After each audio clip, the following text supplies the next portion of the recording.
ছাত্র শিবিরের সঙ্গে ছাত্রলীগের একটা নিদারুণ সম্পর্ক ছিল, অসাধারণ সম্পর্ক ছিল। কে যে ছাত্রলীগ আর কে যে ছাত্র শিবির আমরা এখনো কিন্তু বুঝতে পারছি না, টিল নাও।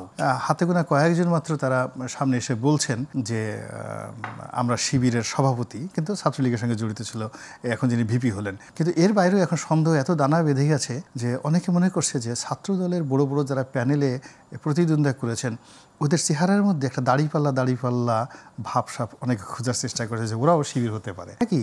যারা পরাজিত হয়, গরু হারালে আছে না অনেক সময় গৃহস্থ তার স্ত্রীকে মা বলে ডাকে, এরকম আমরা ছোটোকালে গল্প শুনছি। মানে যার মাল সামান চলে যায় তার ইমান চলে যায়।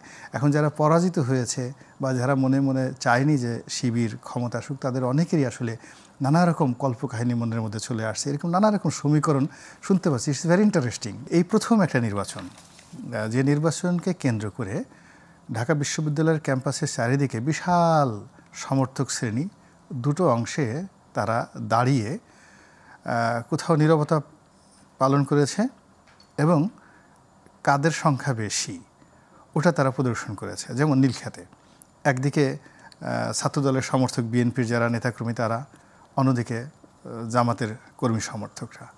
আবার শাহবাগে গিয়ে দেখা গেল যুব দলের যারা নেতাকর্মী আছেন তারা স্লোগান দিল এবং খুবই যাকে বলা হয় জঙ্গি কায়দায় তারা স্লোগান দিল।